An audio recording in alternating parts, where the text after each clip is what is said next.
कंहिं मुल्क में किथे को बादशाह हो, अॻे ज़माने में ग़रीबत ज़मानो हूंदो ऐं जेको आहे सो उन पंहिंजे ॻोठ में साईं मुंहिंजा जेको आहे सो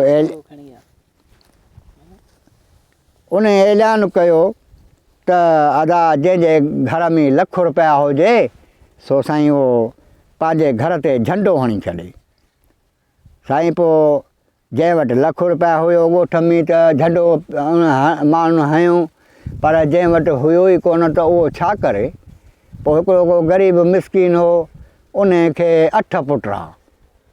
8 जो पुट हुयसि त राति जो आयो घर वारीअ खे चयईं त ॻाल्हि ॿुध, बादशाह जो हुकुम आहे त जंहिं वटि लख रुपया हुजे त झंडो हणे दर ते।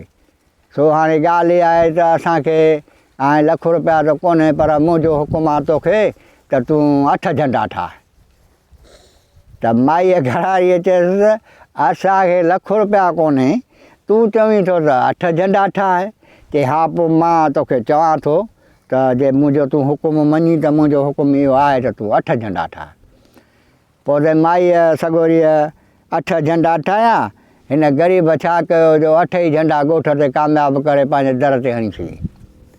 सुबुह जो बादशाह रैलीअ ते निकितो ॻोठ में, ॾिसंदो पियो अचे त यार हिन वटि बि ग़रीब वटि लख रुपया आहे, अदा शुक्र अलहमदिल्ला, सुठो गुज़र सफ़र हिन जो थींदो हूंदो। ईअं घुमंदो घुमंदो ऐं जॾहिं हिन जे दर ते आयो त हिन जो त बादशाह चयो त हिन वटि त 8 झंडा लॻा पिया आहिनि, एतिरी त रक़म मूं वटि ई कान्हे, हिन वटि रहे त बादशाह लॻो पियो आहे। तंहिं करे साईं बादशाह बीह रहियो ऐं उन ग़रीब खे सॾु कयो। ग़रीब निकिरी आयो, अच बादशाह सां मिलियो, वज़ीर सां मिलियो। बादशाह खे चयईं कि भला बीह हिते, मां खट खणी अचां ऐं तुंहिंजे लाइ मूं नगर पाणी बि करायो आहे।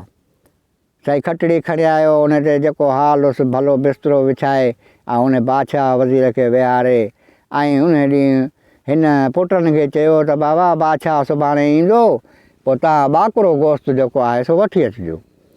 पोइ ॿाकरे गोश्त जी भली भाॼी चाढ़ाए ऐं साईं असां ग़रीब मिसकिन माण्हू आहियूं, असां खाईंदा आहियूं नंढड़ियुनि थालनि में ऐं वटिड़नि में भाॼी।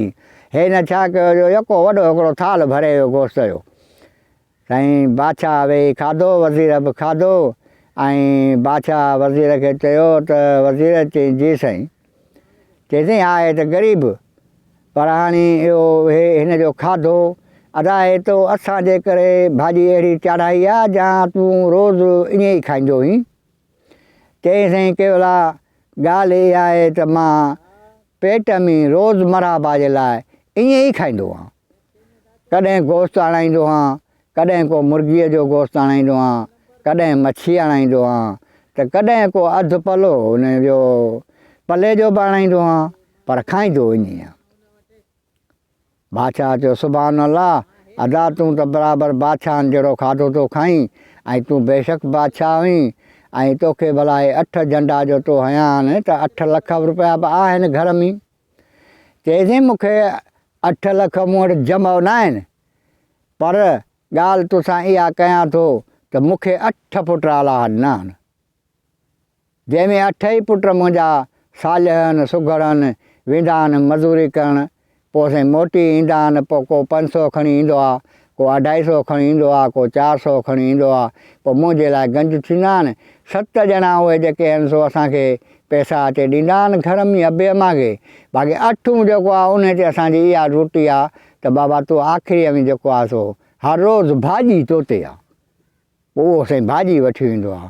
बादशाह ॿिन्ही हथनि सां सलाम कयोसीं, बराबरि इहा दुरुस्त ॻाल्हि आहे त जंहिंखे पुट आहिनि त उहो बादशाह आहे, भले ज़मीन न हुजेसि, ॿी जाइदाद न हुजेसि, का मिल्कियत न आहे, पर पुट हुनजा सालिया ग़रीब आहिनि, मिसकिन आहिनि ऐं मज़ूरी करे अबे अमा खे ॾियनि था, त उन अहिड़ो साईं को बादशाह ई कोन्हे को।